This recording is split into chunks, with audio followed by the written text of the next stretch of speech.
Hi, I'm Dr. Wordperson, and today we're going to talk about which came first, the city of Athens or the goddess Athena. Basically, as far as we can tell from linguistics, the city of Athens came first and the goddess Athena was named after it, but both were borrowed into Greek from some unknown language, so there's a lot we'll never know. Linguists generally start tackling problems like this by gathering up all the forms involved. In antiquity, the name for Athens was Athenae or Athanae, depending on the dialect. Fun fact, it's actually plural. And the name for Athena is generally Athenae, again, some dialect stuff. But if you go digging, there are some older forms. In Homer's Iliad and Odyssey, the oldest works of Greek literature, we find the form Athenae 88 times. So what's going on with that extra ya?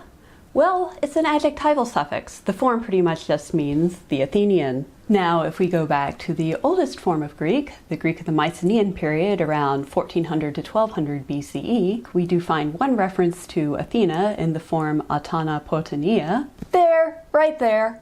Why all those funny characters, you ask? Well, they hadn't invented the alphabet yet. This most likely represents the form Athanas Potniae, to Our Lady of Athens. Potnia being goddess and Athanas being the genitive singular of Athens. Our Lady of such and such seems to have been a pretty common way to refer to goddesses in the Mycenaean period. We also have Daputu Ritoyo Potania, Our Lady of the Labyrinth, and Upoyo Potania, Our Lady of...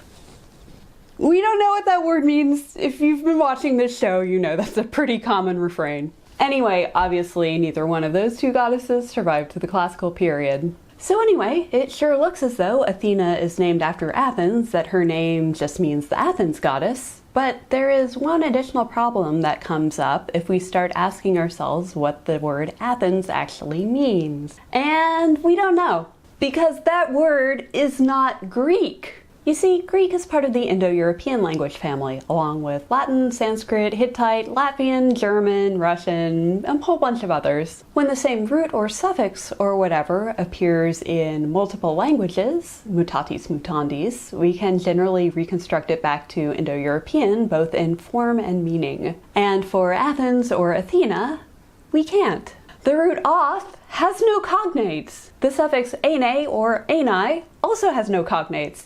And it appears on roots that, you guessed it, don't have cognates either. The city Mycenae, Mycenae, for instance. So there are lots of these pre-Greek words in Greek, words like ozymanthos, bathtub, labyrinthos, labyrinth, corinthos, Corinth, Lophne, Daphne, and Daukna, all words for this plant right here, the bay laurel, the same thing you get bay leaves from.